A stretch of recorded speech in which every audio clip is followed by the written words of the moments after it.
Les mamans, venez voir s'il vous plaît. Merci. Laissez vos enfants voir leur père. Laissez vos enfants fréquenter leur père, s'ils sont des gens bien. Laissez vos enfants connaître leur père, s'ils sont des gens bien. S'il vous plaît, les mamans, faites-le. Merci.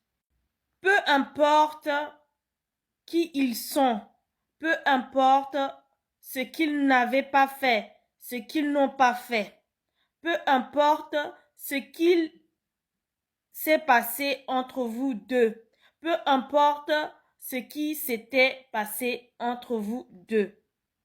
S'il vous plaît, faites-le.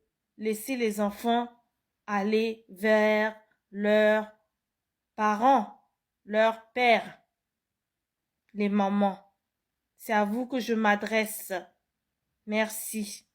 Même si ces derniers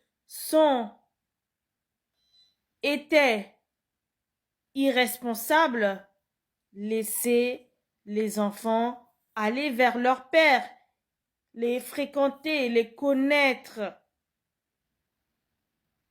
Même si ces derniers sont ou étaient irresponsables, laissez aller les enfants vers leur père. Laissez-les fréquenter, connaître leur père.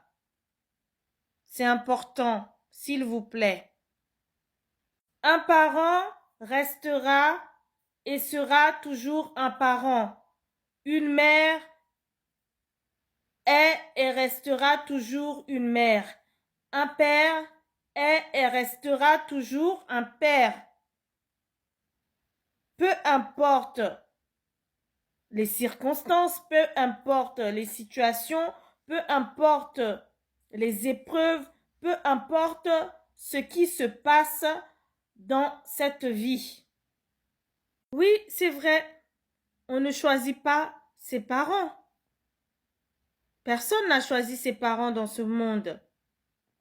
S'il vous plaît, les mamans, vous qui êtes enfants du Seigneur Jésus-Christ, arrêtez de monter les enfants contre leurs parents, contre leur père plutôt,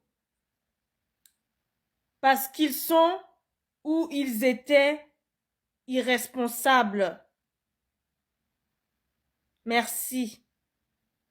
Ce n'est pas gentil, c'est méchant de faire ça. Les seules raisons valables pour empêcher l'enfant de voir son père, pour ne pas permettre à l'enfant de voir son père, c'est lorsque le père est pédophile, est un violeur, est encore violent.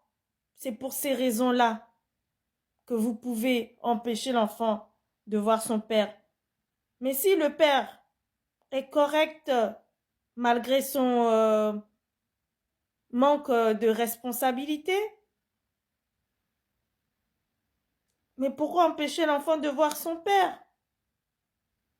Je veux dire, si le père est quelqu'un de bien, quelqu'un qui n'est pas méchant, pourquoi empêcher l'enfant de voir son père?